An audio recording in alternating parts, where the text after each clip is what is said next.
ഇത് പടിഞ്ഞാട്ട് തിരിഞ്ഞിട്ടുള്ളൊരു ശിവക്ഷേത്രമാണ്. കുറച്ച് ശക്തി കൂടുന്നതാണ് പടിഞ്ഞാട്ട് തിരിഞ്ഞിട്ടുള്ള ശിവക്ഷേത്രത്തിനെ കുറിച്ച് പൊതുവെ പറയുക. ഇതാണ് ശ്രീകോവിൽ. ഇതിന്റെ വർക്കാണ് ശ്രീകോവിലാണ്. കൃഷ്ണശിലയിലാണ് മുഴുവൻ പണി നിർമ്മിക്കുന്നത്. ആദ്യത്തെ പടിയായിട്ട് ഇന്ന് പാദവെപ്പാണ്.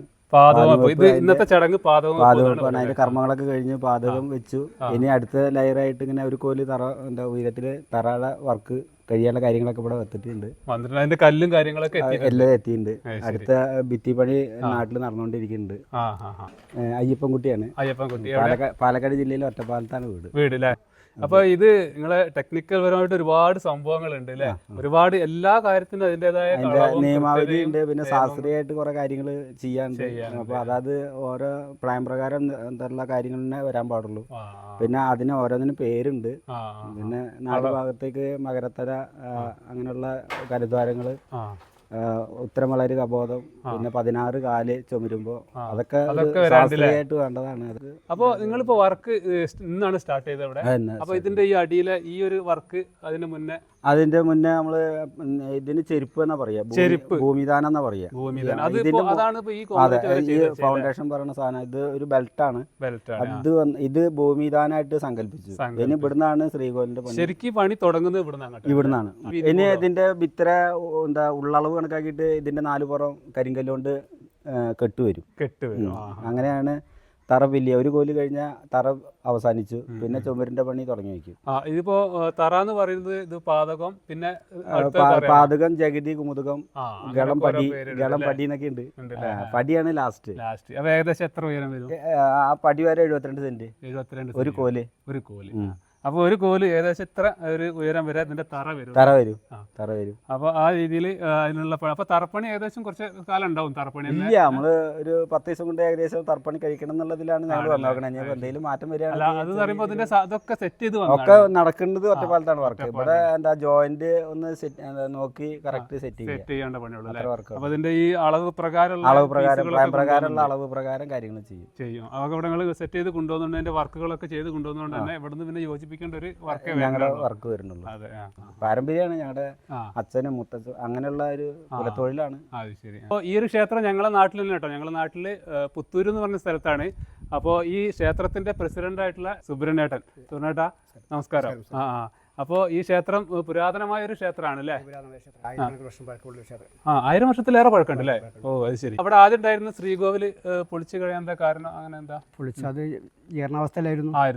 രണ്ടാമത് ഇവിടുത്തെ ഭക്തജനങ്ങൾ വീണ്ടും ഒരു പുനർനിർമ്മാണം നടത്തേണ്ട പരിപാടിന്റെ ഭാഗമായിട്ടാണ് ശ്രീകോവിൽ പൊളിച്ചത് അല്ലേ? അത് മറ്റേ കല്ലുകൊണ്ട് നിർമ്മിച്ച അത് ചെങ്കല്ലായിരുന്നു അല്ലേ? ഇപ്പോഴത് എന്തായാലും ഒരു 1000 വർഷമൊക്കെ പഴക്കം എന്ന് പറഞ്ഞാൽ ഒരുപാട് അല്ലേ? ജീർണാവസ്ഥയിലായിരുന്നു. പിന്നെ നല്ല രീതിയിൽ കരിങ്കല്ലുകൊണ്ടൊക്കെ കെട്ടിയിട്ട് നല്ല രീതിയിൽ ഉണ്ടാക്കാൻ തീരുമാനിച്ചു. അതിവിപുലമായിട്ട് അതിൻ്റെ കരിങ്കല്ല് കൊണ്ടുള്ള തറ. പിന്നെ ശ്രീകോവിലിൻ്റെ കംപ്ലീറ്റ് കരിങ്കല്ലാണ്. മുകളിൽ തേക്കാണ്. അതിന് മുകളിൽ ചെമ്പോലമായിട്ട് പരിപാടി തീരുമാനിച്ചിട്ടുണ്ട്. അതിനുവേണ്ടി ഏകദേശം 90 ലക്ഷം രൂപയോളം ചെലവ് വരും. 90 ലക്ഷത്തോളം ചെലവ്. അപ്പോൾ അതിന്റെ കമ്മിറ്റികൾ ഇവിടുത്തെ ഭക്തജനങ്ങളൊക്കെ വഴി സഹായിക്കുന്നുണ്ട്. ഓരോ കാര്യങ്ങൾ ഭക്തങ്ങൾ ഏറ്റെടുക്കുന്നുണ്ട്. എങ്കിലും പോരാത്തൊരവസ്ഥ വരുന്നുണ്ട്. ഭക്തങ്ങളെല്ലാവരും അതിൽ പെട്ടെന്ന് സഹകരിക്കണം, സംഭാവന ചെയ്യണം എന്നുള്ള അതായത് ഒരു ഞങ്ങളുടെ നാട്ടിലൊരു പുരാതനമായ ക്ഷേത്രം, നല്ല ഒരു ശക്തിയുള്ള ഒരു അമ്പലമാണ് ഏലോത്ത് ശിവക്ഷേത്രം എന്ന ക്ഷേത്രം. അപ്പോൾ ഇത് കാണുന്ന ഭക്തജനങ്ങൾക്ക് ഈ ഒരു ഉദ്യമത്തിൽ ഈ ഒരു എന്താ പറയുക ക്ഷേത്ര പുനർനിർമ്മാണമാണല്ലോ. അപ്പോൾ അതിൽ എന്തെങ്കിലും സംഭാവന ചെയ്യാനൊക്കെ ആഗ്രഹമുള്ളവർക്ക് അതിനുള്ള അവസരം ഉണ്ട് അല്ലേ? അപ്പോൾ നിങ്ങൾ അതിന്റെ ഡീറ്റെയിൽസ് ഒക്കെ ഞങ്ങൾക്ക് തന്നാലും ഞാൻ ഈ വീഡിയോന്റെ താഴെ വെക്കാം. സാമ്പത്തികമായിട്ട് ചെയ്യാനോ അല്ലെങ്കിൽ ഇതിൽ ഏതെങ്കിലും പ്രവൃത്തി ഏറ്റെടുത്ത് ചെയ്യാനോ അങ്ങനെ ആർക്കെങ്കിലും ആഗ്രഹം ഉണ്ടെങ്കിൽ നമ്മുടെ നാട്ടിൽ തന്നെ ഒരുപാട് ആളുകളുണ്ട് അത് കാണുമ്പോൾ ചെയ്യാനാണ്. അപ്പൊ അങ്ങനെയുള്ളവർക്കൊക്കെ ചെയ്യാനുള്ള ഒരു അവസരം ഇവിടെ ഉണ്ട്. ഇത് കരിങ്കല്ല് എന്ന് പറഞ്ഞാൽ കൃഷ്ണശില കല്ലാണ്. കൃഷ്ണശിലയാണ്, സാധാ കരിങ്കല്ലല്ല. സാധാ കരിങ്കല്ലല്ല, കൃഷ്ണശില. ക്ഷേത്രങ്ങൾക്ക് ഉത്തമമായിട്ടുള്ള കല്ല് കൃഷ്ണശിലയാണ്. അത് എവിടെ? അത് നമ്മുടെ തൃശ്ശൂർ ജില്ലയിൽ കിട്ടാണ്ട് നാടൻ. അല്ല, കൂടുതൽ വലിയ വർക്കൊക്കെ ആണെന്ന് മയിലാടി, തിരുവനന്തപുരം ആ ഭാഗത്ത് നിന്നൊക്കെയാണ് വരിക വലിയ വർക്കിന്. ഇതൊക്കെ നമ്മുടെ നാടൻ കല്ലാണ്. ഇത് എങ്ങനെ വെട്ടിയെടുക്കത്? ഇത് ഞങ്ങളുടെ കുലപരമായിട്ട് ചില ഈ ശാസ്ത്രീയമായിട്ട് ഞങ്ങൾ ഈ തൊള എന്നൊക്കെ പറഞ്ഞിട്ട് അവരുടെ കൂടെ എടുത്ത് അടിക്കലൊക്കെയാണ് പണ്ട് ഞങ്ങളുടെ അച്ഛൻ്റെ അങ്ങനെയുള്ള സമയത്ത്. ഇപ്പോൾ ഒക്കെ ചില മിഷൻ ബ്ലൈഡ് ഒക്കെ വെച്ച് കട്ട് ചെയ്തിട്ട് അങ്ങനെ കുറച്ച് മാറ്റങ്ങൾ വന്നിട്ടുണ്ടെങ്കിലും പൂർവികമായിട്ടുള്ള പണി ഞങ്ങൾ കൂടം ഉള്ളി എടുത്തിട്ട് അടിച്ച് പൊളിക്കുക ചെയ്യുക. അതായത് ഭൂമിയുടെ ഉള്ളിൽ നിന്ന് മണ്ണ് മാന്തി കട്ട് ചെയ്യുക പറഞ്ഞാൽ ഞങ്ങളുടെ ഒരു പണി അങ്ങനെയാണ്. കൂടം കൊണ്ട് അടിച്ച് അളവിന് കട്ട് ചെയ്തെടുക്കും. അത് അത്രയും വലിയ കല്ല് ഞങ്ങൾ ഒരു 2 ഇഞ്ച് ആഴത്തിൽ കുഴി തുള എന്ന് പറയാം ഞങ്ങളുടെ ഇതിൽ ഭാഷയിൽ. അതുണ്ടാക്കി അപ്പോൾ കല്ലിൻ്റെ ലെങ്ത്തിന് കണക്കാക്കിയിട്ട് ഞങ്ങൾ ഈ തുളയുടെ എണ്ണം കൂട്ടും. എന്നിട്ട് അതിലൊക്കെ ചെറിയ ചെറിയ ആപ്പ് എന്ന് പറഞ്ഞ ചെറിയ ഉള്ളി അതൊക്കെ ഇട്ട് മുറുക്കി കൂടെ അങ്ങോട്ട് ഇങ്ങനെ മുട്ടി പോകുന്ന കറക്റ്റായിട്ട് മുറിയില്ല. അപ്പോൾ അങ്ങനെയൊക്കെയുള്ള ഞങ്ങളുടെ ശരിക്കും പറഞ്ഞാൽ ഈ പണി പഠിക്കുക പറഞ്ഞ ഒരു ശാസ്ത്രീയമായിട്ടുള്ള പഠിപ്പ് തന്നെയാണ്. അത് എല്ലാവർക്കും പറ്റൂല. ഞങ്ങളുടെ പഴയ കാലം നമ്മളെ നിർമ്മിതികളൊക്കെ ഉണ്ടല്ലോ, പഴയ ഈ അമ്പലങ്ങളിലൊക്കെ അത്ഭുതപ്പെട്ടു ഓരോ അതേമാതിരിയുള്ള ഇതിൽ പണിയുന്ന ആൾക്കാർക്ക് തന്നെ മാക്സിമം ഒരു 10ാം ക്ലാസ് വരെയാണ് വിദ്യാഭ്യാസത്തിന് സമയം കിട്ടുള്ളൂ. കൂടുതൽ വിദ്യാഭ്യാസം കിട്ടി കഴിഞ്ഞാൽ നമുക്ക് ഈ വർക്ക് ചെയ്യാൻ പണി പഠിക്കാൻ നമുക്ക് പറ്റില്ല. അപ്പോൾ കയ്യും കാലൊന്നും ശരിക്കാണെങ്കില്ല. 10ൽ പഠിച്ചു കഴിഞ്ഞിട്ട് ഒരു 15-16 വയസ്സിൽ നമ്മൾ ഈ വർക്കിന് ഇറങ്ങി കഴിഞ്ഞാൽ ആള് നല്ലൊരു പണിക്കാരനാവും. കാരണം ഈ ഉള്ളി ഉള്ളി കയ്യിന് ഇണക്കം വരാണ്ട്, ശരീരത്തിന് ഇണക്കം വരാണ്ട് ഇരുന്ന് പണിയാനും. അപ്പോൾ നമുക്ക് അതിൻ്റെ സമയം ശരിക്കും പറഞ്ഞാൽ 15-16 വയസ്സിലാണ്. മാക്സിമം 20-22 വയസ്സ് കഴിഞ്ഞാൽ നമുക്ക് ഈ വർക്ക് ഇറങ്ങിയാൽ പഠിക്കാൻ പറ്റില്ല, ബുദ്ധിമുട്ടാണ്, ശരീരം അടങ്ങില്ല. അപ്പോൾ അങ്ങനെ അത്രയും ശ്രദ്ധയോടെ കൂടെ പഠിക്കേണ്ടതാണ്.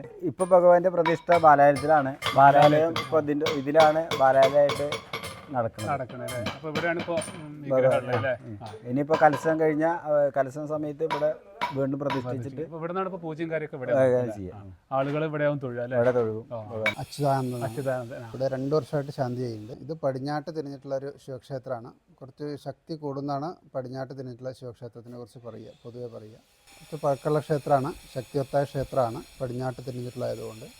അതേമാതിരി പരിവാര പ്രതിഷ്ഠകളൊന്നുമില്ല. ഗണപതി ഹോമം സങ്കല്പം അത്രമാത്രമേ ഉള്ളൂ ഇവിടെ. പിന്നെ അതേമാതിരി മൃത്യുഞ്ജയ ഹോമം അങ്ങനെയുള്ള വിശേഷാൽ വഴിപാട് നടത്തുന്നുണ്ട്. ഈ ക്ഷേത്രത്തിന്റെ കമ്മിറ്റിയിലുള്ള അംഗങ്ങളാണ്. നമസ്കാരം, എല്ലാവർക്കും നമസ്കാരം. ഓക്കെ, ഓരോ കുടുംബത്തിന്റെ സാമ്പത്തികം അനുസരിച്ച് ഓരോരുത്തർ പറഞ്ഞിട്ടുണ്ട്. അത് 5000 മുതലാണ്ട് മേപ്പെട്ട് പറഞ്ഞിട്ടുണ്ട്. അപ്പം അത് നമ്മളെ ഇതിൻ്റെ പണി തുടങ്ങി അവസാനിക്കുന്നതിനുള്ളിലായിട്ട് നമ്മൾ ഗഡുക്കളായിട്ട് തന്നാൽ മതി എന്ന് നമ്മൾ പറഞ്ഞിട്ടുണ്ട്. അപ്പം കുറച്ചൊക്കെ പൈസ നമ്മൾക്ക് തന്നിട്ടുണ്ട്. അതുകൊണ്ട് നമ്മൾ എന്താ വെച്ചാൽ മരം വാങ്ങി തേക്കിൽ ആണ് നിലമ്പൂർ കാട്ടിൽ പോയിട്ടുള്ള അവിടുന്ന് കൂപ്പന്ന് വിട്ട തേക്കാണ്. അത് നമ്മൾ ഉയർന്ന് പണിത്തരാക്കിയാണ് വെച്ചിട്ടുണ്ട്. ബാക്കി കരിങ്കല്ലും ഇതൊക്കെ ചെറുപ്പശ്ശേരി ഭാഗത്തുനിന്ന് നേരത്തെ പറഞ്ഞ അയാളെ സാന്നിധ്യം നടക്കുന്നുണ്ട്. ഇപ്പം തരണ്ട കല്ല് മാത്രം അവിടെ വന്നിട്ടുണ്ട്. അത് ഇപ്പോൾ പണി തുടങ്ങും. മറ്റേ ചുമരിൻ്റെ കല്ല് അയാൾ അവിടെ തന്നെ പണി നടന്നുകൊണ്ടിരിക്കുന്നുണ്ട്. അപ്പോൾ അതിൻ്റെ ഇടയ്ക്ക് വെച്ചിട്ട് ഈ ശില കിട്ടാൻ കുറച്ച് പ്രയാസം വന്ന്, അപ്പോൾ അത് കൃഷ്ണശില തന്നെ വേണം എന്നുള്ളതുകൊണ്ട് അത് കിട്ടാൻ പ്രയാസം വന്നു. അതുകൊണ്ട് കുറച്ച് താമസം വന്നു. ഇനിയിപ്പോൾ തുറന്നു പോകും. അത് കഴിഞ്ഞാൽ പിന്നെ കൂട്ടുകയറ്റി ചെമ്പോല പതിക്കണം എന്നാണ് സങ്കല്പം. ഈ ഒരു ക്ഷേത്രത്തിന്റെ വർക്ക് എത്രയും പെട്ടെന്ന് നല്ല ഭംഗിയായിട്ട് തീരട്ടെ, നടക്കട്ടെ എന്ന് ആശംസിച്ചുകൊണ്ട് ഞാൻ ഈ ഒരു വീഡിയോയുടെ നിർത്തുകയാണ്. അപ്പോൾ എല്ലാവർക്കും നമസ്കാരം, താങ്ക് യു. ഞങ്ങള് ഭക്ഷണം കഴിച്ചിട്ട് പോവാന്ന് പറഞ്ഞല്ലേ സുരേഷ്? ഭക്ഷണം കഴിച്ചിട്ട് പോവല്ലേ? അപ്പൊ ഇവിടെ ഫുഡിന്റെ കാര്യമൊക്കെ നോക്കാൻ ഇവിടെ കുറെ ആൾക്കാരുണ്ട് കേട്ടോ. ഇനിയിപ്പോ ഓർക്കൊരു പരാതി വേണ്ട. അപ്പൊ ഇവിടെ കുറെ ആളുകൾ ഇതാ ഭക്ഷണത്തിന് വേണ്ടിയിട്ട് ഭക്ഷണ കമ്മിറ്റി മാതൃസമിതിയാ മാതൃസമിതി എല്ലാരും ഉണ്ട് അല്ലേ? അപ്പൊ ഇത് പണി കഴിയണവരെ ഈ കമ്മിറ്റി ഇവിടെ ഉണ്ടാവും എന്നും. എന്നും ഭക്ഷണം, ചോറ്, ചായ എല്ലാം ഇവിടുന്ന് നിങ്ങൾ ഉണ്ടാക്കി കൊടുക്കും അല്ലേ? ഓക്കെ. അപ്പൊ എന്തായാലും ഞങ്ങൾക്ക് എന്താ തരിക? ആയിക്കോട്ടെ കഴിഞ്ഞില്ലേ? എന്നാ ഏതായാലും ചോർന്നിട്ട് പോകാലോ സുരേഷേ? അപ്പൊ ഞങ്ങൾ ചോർന്നിട്ട് ഇവിടുന്ന് പോകണുള്ളൂ.